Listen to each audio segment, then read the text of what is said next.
We're all supposed to wake up on January 1st with a new mindset, a big plan, and the start of a new life, right? I'm here to tell you, it's a trap. For a long time, I've tried to overhaul my habits, my mindset, my life, all at once in January. And I ended up burned out by week 2. The fresh start myth is actually exhausting. We convince ourselves that we failed because we lack discipline. But the real problem is the pressure to fix our entire lives overnight. That crash you feel in mid-January, that isn't failure. That's just your nervous system saying, this is too much. So, over the past few years, I've tried something different. No grand resolutions, no big overhauls. Instead, I'm using a slow living approach to goals, focusing on gentle consistency rather than intensity. In this video, I want to share the exact anti-resolution method that finally brought me peace, and how you can use it to actually see progress in 2026 without the burnout. Let's dive in.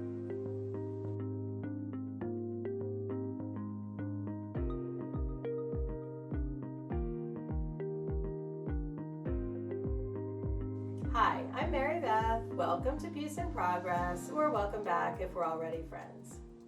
This is the year of tiny changes and small goals. The kind that don't overwhelm you, the kind that don't require a complete personality transplant, the kind that gently nudges your life in a better direction without steamrolling you in the process. And it really fits with the season we're in now. Because January, especially if you live somewhere where winter is cold and gray, isn't actually the season of big energy, reinvention, and hustle. Winter is a time of rest, quiet, and turning inward. Nature isn't blooming right now. Trees aren't producing fruit, and yet we expect ourselves to. Maybe it's okay to rest now. We can allow ourselves some time to recover from the holiday chaos and recharge until spring comes. We love big resolutions because they look dramatic. Things like, I'm going to change my entire diet, go to the gym 6 days a week, wake up at 5 a.m., read 50 books, never touch sugar again, and also become emotionally healed by next Thursday. The problem isn't your motivation. The problem is biology. Your brain is designed to protect patterns. It doesn't care if the pattern is helpful or harmful. It just knows it's familiar. So when you try to overhaul everything at once, your nervous system reads it as a threat and pulls the emergency brake.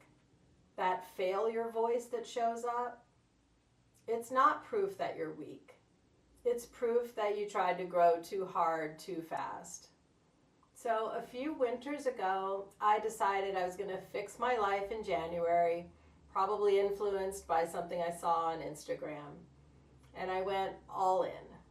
New planner, new morning routine, new diet, new workout schedule, new budget, color-coded everything because, of course, for about 9 days, it was incredible. And then the crash came. I'm sure you can relate. And it got to the point that it just felt fake and overwhelming. Instead of feeling motivated, I felt like I wasn't being true to myself. Like I was trying to live a different person's life.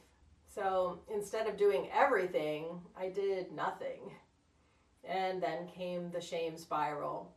I can't even stick to this for a week. What's wrong with me? Everyone else seems to figure life out but me. That was the year I quietly began experimenting with something a little gentler. Not changing my entire life, just changing a few tiny things at a time. And my life has shifted far more from those small changes than from all the dramatic resolutions that I ever wrote with those fancy pens. Tiny goals don't wake up your inner critic. Tiny goals don't terrify your nervous system. Tiny goals let you build trust with yourself again. So tiny looks like Instead of I'll journal every day, I'll write one sentence of gratitude every day, or what I can. Instead of I'll only eat healthy meals, I'll add one vegetable to every meal. Instead of I'll walk 3 miles a day, I'll put on my shoes and step outside every day and see how far I can go. Instead of I'll declutter my entire house, I'll reorganize one drawer, then another drawer, then maybe a closet. The idea being that when you make a tiny goal, you're more likely to actually do it and stick with it without getting overwhelmed. For me, this year's changes are really small and simple. I'm going to read more before bedtime instead of scrolling. I love to read, so that shouldn't be too hard. Keep Diet Coke as something I only have with meals and drink water during the rest of the day. It should be easy enough since I'll still have Diet Coke twice a day. And to stop the mindless after dinner snacking. That's it. As the year goes on and these changes become habits, I'll probably add more tiny changes. Small goals don't sound impressive. They're not the kind of thing you announce on Instagram, but they accumulate quietly, gently, and steadily. And one day you look up and realize you're different, not because you forced a massive transformation, but because you let yourself grow at a slow, natural pace. As the year progresses, you can layer on a few more tiny goals.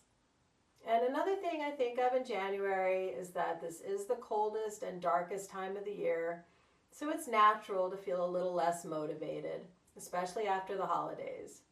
It's okay to sometimes feel like retreating, giving in to a lazy Sunday spent under a blanket, but you can still accomplish your tiny goals before you get that blanket out. Here are some journal prompts to go with this theme. Where in my life do I feel overwhelmed by too much at once? What's one area of my life that would benefit from a 1% change? If I made one tiny promise to myself this month, what would it be? What does winter make me feel? In my body, my energy, and my mood? Where do I need rest more than I need progress? What's one thing I can stop doing that's quietly exhausting me? So I'm here to tell you, you aren't broken because big resolutions exhaust you and never work. You aren't lazy because winter makes you slower. And you aren't behind because your growth this year looks less like fireworks and more like seeds under the soil waiting for spring. Small changes count. Quiet growth counts. And rest counts. You don't have to become a whole new person this January or even this year. Just take one small step at a time, make adjustments when necessary, and see where it leads you. If this resonated with you, let me know in the comments. What's one tiny goal you're choosing for yourself this winter? Please like and subscribe, and thanks for being here. As always, take care of yourself, and I hope to see you next time.